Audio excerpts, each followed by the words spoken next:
Hello दोस्तों, आप सभी का स्वागत है करंट अफेयर के आज के सेशन में। और आज है 16 मई, तो चलिए हम लोग कवर करते हैं 15 और 16 मई का करंट अफेयर। जो सबसे पहला क्वेश्चन है, उबर ने भारत में अपना पहला डेटा सेंटर स्थापित करने के लिए किस समूह के साथ साझेदारी की है, यानी किस समूह के साथ पार्टिसिपेशन किया है उबर ने। तो दोस्तों ये किया गया है अदानी समूह। जो अदानी समूह है, अदानी ग्रुप्स, उसके साथ उबर के द्वारा, उबर एक परिवहन प्लेटफॉर्म है दोस्तों, ये टैक्सी वगैरह मुहैया करवाती है, अमेरिकन कंपनी है। तो इसने अपना पहला डेटा सेंटर स्थापित करने के लिए अदानी समूह के साथ साझेदारी किया है। अगला क्वेश्चन है, असम मंत्रिमंडल ने किस विधेयक के मसौदे को हाल फिलहाल में मंजूरी दी है। असम में नई सरकार बनी है और हिमंत बिस्वा शर्मा जो है नए सीएम के रूप में चुने गए हैं। तो उनके द्वारा दोस्तों समान नागरिक संहिता विधेयक को हाल फिलहाल में मंजूरी प्रदान किया गया है। यूसीसी, ये भारतीय डीपीएसपी के आर्टिकल दोस्तों 44 में समान नागरिक संहिता बनाने के लिए राज्य को कहा गया है। तो इसमें असम मंत्रिमंडल के द्वारा विवाह, तलाक, उत्तराधिकार, लिव इन रिलेशनशिप पे ये सब चीज़ को कवर करने के लिए विधेयक मंजूरी दिया गया है। असम के बारे में थोड़ा देख लेते हैं दोस्तों मैप के माध्यम से। असम दोस्तों देखिए, ये ब्रह्मपुत्रा रिवर है जो असम से बीचों बीच होकर बहती है, ब्रह्मपुत्रा रिवर, और ये बंगाल की खाड़ी में जाकर गिर जाती है। असम में देखिए ये शिवसागर प्लेन, जो प्रमुख नदियां हैं ब्रह्मपुत्रा की सहायक नदियां, ये दिबांग अरुणाचल से होते आकर असम में ये ऊपर से मिलती है, यानी दाहिने साइड से मिलती है। इसके बाद दाहिने साइड से मिलने वाली प्रमुख नदी है सुबनसिरी। ये एग्जाम में पूछा जाता है दोस्तों, कौन सी नदियाँ असम की जो ब्रह्मपुत्र की सहायक नदियाँ हैं, कौन सी किस दिशा से आकर मिलती है, कौन सी ऊपर से आकर मिलती है, यानी दाहिने साइड से मिलती है, कौन बाएँ साइड से मिलती है। दिहांग रिवर, दिहांग या बूढ़ी दिहांग रिवर, ये देखिए बाएँ साइड से आकर यहाँ मिल रही है।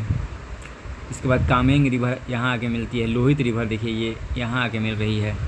इसके बाद जो प्रमुख मानस नदी जो भूटान से आती है, मानस नदी यहाँ ब्रह्मपुत्रा में मिलती है, लोअर असम वैली में। इसके बाद संकोश रिवर आके यहाँ मिल रही है असम में। ये प्रमुख कपिली नदी बाएं साइड से मिल रही है। असम के जो प्रमुख हिल्स है, पहाड़ियाँ हैं, वो मिकिर हिल्स है, रेंगमा हिल्स है। इसके बाद आ जाइए इधर साउथ ब्रह्मपुत्रा हिल्स, ये प्रमुख पहाड़ियाँ हैं। प्लेन में देखें डिब्रूगढ़ प्लेन यहाँ पे है, डिब्रूगढ़ का मैदान, नवांगांग प्लेन, ये सब प्लेन के रूप में है दोस्तों। अब असम के थोड़ा सा जो नेशनल पार्क हैं या अभयारण्य हैं या टाइगर रिजर्व हैं, उसके बारे में थोड़ा देख लेते हैं। डिब्रू सैखोवा नेशनल पार्क यहाँ पे है। काजीरंगा, जो एक सिंह के गैंडे के लिए फेमस है, काजीरंगा यहाँ पे है। दिहांग पटकाई नेशनल पार्क यहाँ। रायमोना नेशनल पार्क, ये गोल्डन लंगूर के लिए फेमस है, रायमोना। ओरांग नेशनल पार्क, मानस नेशनल पार्क, एक पिग्मी हॉक के लिए फेमस है, मानस। ये सब नेशनल पार्क हैं दोस्तों। दीपोर बिल, ये रामसर साइट है, पक्षी अभयारण्य भी है, दीपोर बिल। ये सब एग्जाम में पूछे जाते हैं।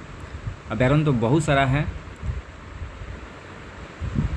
इसके बाद थोड़ा देखिए काजीरंगा राष्ट्रीय उद्यान दोस्तों, ये आपको बताया है, एक सिंह के गैंडे के लिए फेमस है, एक सिंह के गैंडे के लिए फेमस है, और यूनेस्को विश्व धरोहर स्थल और टाइगर रिजर्व भी है। इसके बाद मानस राष्ट्रीय उद्यान, ये भूटान सीमा पर स्थित है, और ये पिग्मी हॉक के लिए फेमस है, गोल्डन लंगूर के लिए फेमस है।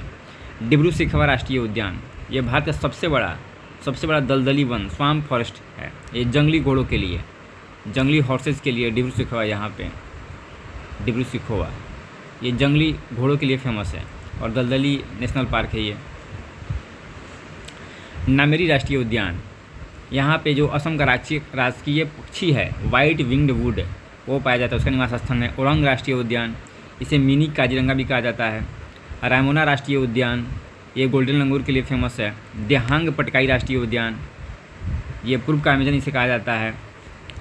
इसके बाद टाइगर रिजर्व में देखते हैं दोस्तों, Manas tiger reserve, Nameri tiger reserve, Kaziranga, ये सब नेशनल पार्क हैं, इसको टाइगर रिजर्व भी घोषित किया गया है।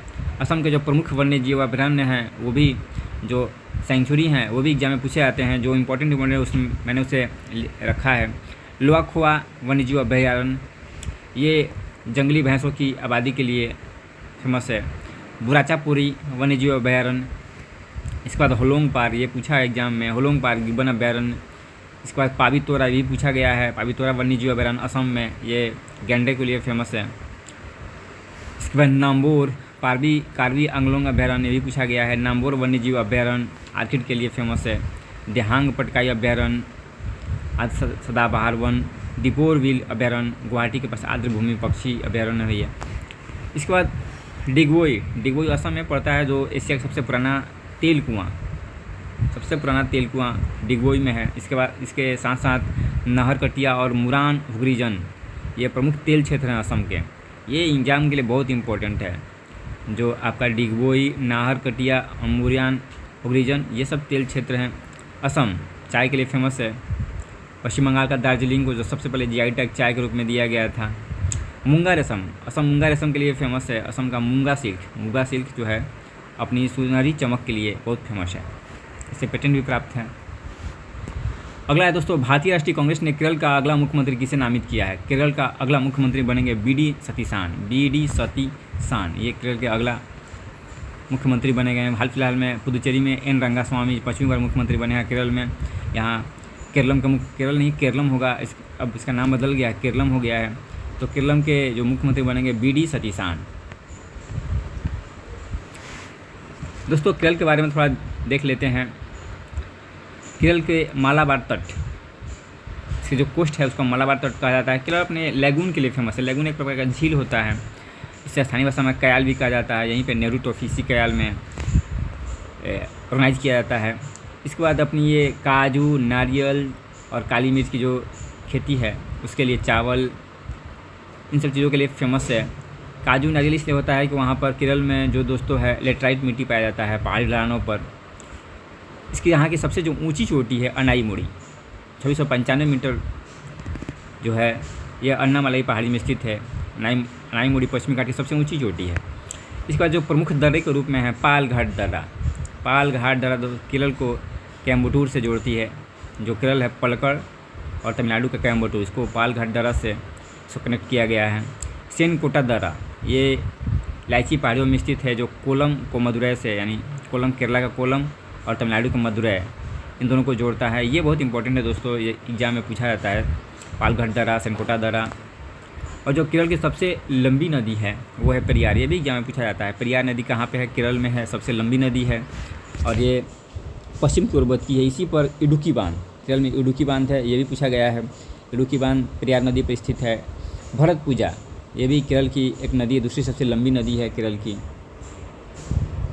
पंबा नदी, पंबा रिवर के आसपास में है पंबा, यहीं पर सबरीमाला जो फेमस टेम्पल है सबरीमाला इसी नदी के तट पे स्थित है।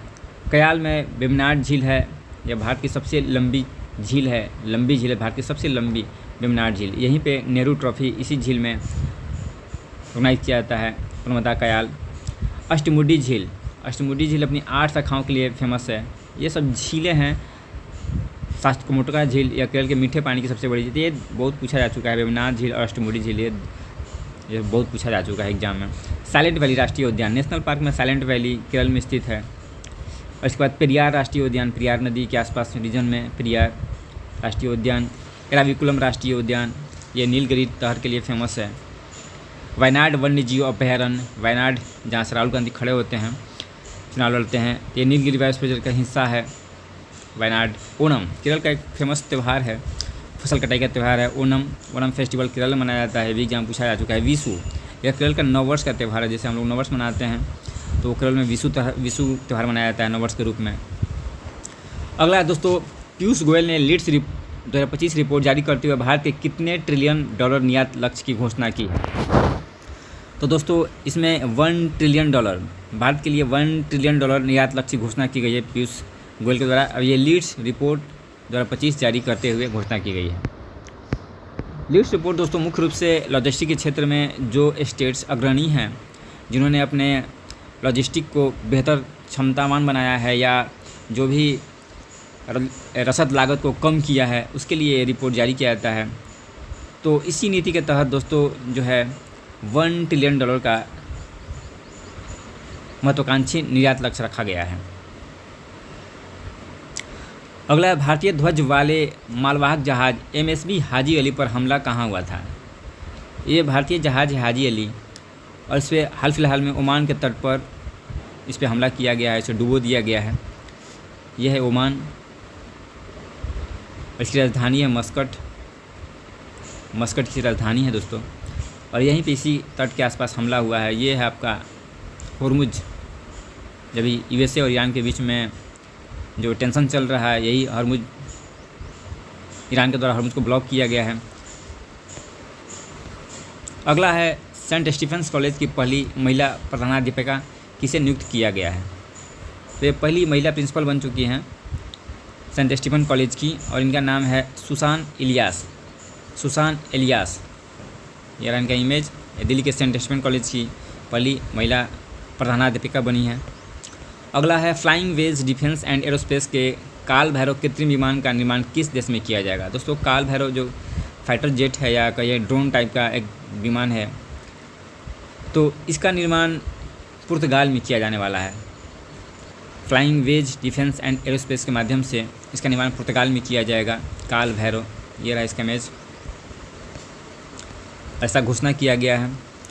और ये भारत की AI वारफेयर कंपनी FWDA और पुर्तगाल की कंपनी एस्केट पिक्सल के साथ मिलकर ही इसका इन एयरक्राफ्ट का निर्माण किया जाएगा। AI जनरेटेड एयरक्राफ्ट होगा दोस्तों। पहला है ये क्वेश्चन है, भूपेंद्र यादव ने शेर प्रजाति स्पॉटलाइट कार्यक्रम का शुभारंभ कहाँ किया? शेर प्रजाति स्पॉटलाइट कार्यक्रम का शुभारंभ किया गया है गिर नेशनल पार्क। गिर नेशनल पार्क गुजरात के गिर में किया गया है। जो केंद्रीय पर्यावरण मंत्री हैं भूपेंद्र यादव, इनके द्वारा ये शुभारंभ किया गया।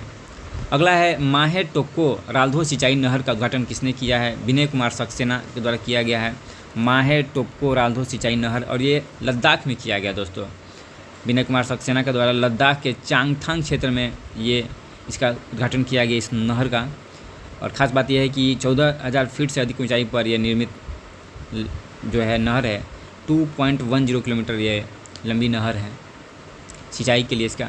लद्दाख के बारे में थोड़ा देख लेते हैं दोस्तों। लद्दाख शीत मरुस्थल है, यहाँ पे ऊंची ऊंची पहाड़ियाँ हैं जहाँ हमेशा बर्फ़ से ढकी रहती हैं, और ये हिमालय के वृष्टि छाया प्रदेश में पड़ता है, रेनफेड एरिया में पड़ता है, तो यहाँ वर्षा कम होती है। प्रमुख दर्रे हैं काराकोरम, देखिए यहाँ पर काराकोरम रेंज है जो प्रमुख पहाड़ियाँ हैं। लद्दाख रेंज, लद्दाख पर्वत श्रेणी, इसके बाद जास्कर रेंज, ये सब प्रमुख रेंज है, पर्वत श्रेणी है। इसके बाद दोस्तों यहाँ पे बहुत फेमस दर्रे भी हैं, जैसे यहाँ देखिए अघिल पास ये प्रमुख दर्रा है जो लद्दाख को चाइना के शेंजियांग प्रांत से जोड़ता है।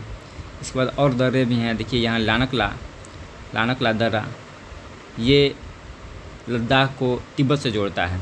इसके बाद चांगला दर्रा हो गया, उमिंगला, ये मोटर नवनीय दर्रा है, इमिसला, ये सब दर्रे हैं। बुर्जिल पास दोस्तों ये कश्मीर घाटी, जो जम्मू एंड कश्मीर घाटी है उसको देवसाई प्लेन से इसे कनेक्ट करता है। बुर्जिल पास, जोजिला पास फेमस है, आप लोग जानते ही होंगे। ये कश्मीर को लेह लद्दाख से जोड़ता है, लेह से जोड़ता है दोस्तों। यहाँ प्रमुख दर्रे हैं। अगला क्वेश्चन है, Henley and partners passport index 2026 में भारत के पासपोर्ट की रैंक क्या रही? तो भारत की पासपोर्ट की रैंक जो है 78 है, पहले 75 थी, 3 अंक नीचे गिर गया है। अगला है, शिवराज सिंह चौहान ने किस नई पुस्तक की घोषणा की है? इनके द्वारा नई पुस्तक की घोषणा की गई है, उसका नाम है अपनापन। ये मोदी जी के जीवनी और अनुभवों पर आधारित पुस्तक होगी, अपनापन। अगला है, भारत का पहला निजी तौर पर निर्मित सैन्य विमान एयरबस C295 किस राज्य के टाटा एयरबस संयंत्र से तैयार हो रहा है? तो गुजरात दोस्तों, ये गुजरात में जो टाटा एयरबस इंस्टीट्यूट है, संयंत्र है, वहाँ पे ये सैन्य विमान है एयरबस C295, इसको तैयार किया जा रहा है। भारत का पहला निजी तौर पर, याद रखिएगा, निजी तौर पर निर्मित सैन्य विमान है। नेक्स्ट है, भारत ऊर्जा सुरक्षा को मजबूत करने के लिए किस देश से गुजरात तक भूमिगत गैस पाइपलाइन परियोजना की योजना बना रहा है? तो ये ओमान के साथ। अभी मैंने बताया ही कि ओमान के तट पे हाजी अली बंदरगाह, ऊपर में बताया हाजी अली बंदर, जो हाजी अली जहाज़ था उसको ओमान के तट पे ही डुबा दिया गया है इस पर हमला करके। तो भारत ने ये योजना बना रहा है कि ओमान के तट तक पाइपलाइन बिछाए, भूमिगत गैस पाइपलाइन बिछाए। और इसका प्रमुख रीज़न ये है कि दोस्तों अभी एनर्जी को लेकर के ईरान और यूएस की जो टेंशन है, उसकी एनर्जी को लेकर के भारत का जो ये रूट है काफ़ी डिस्टर्ब है और भारत एनर्जी सिक्योरिटी के लिए कदम उठाने जा रहा है। इस पर 40,000 करोड़ की लागत आने की संभावना है। तो दोस्तों आज के करंट अफेयर्स इतना ही था। Thank you.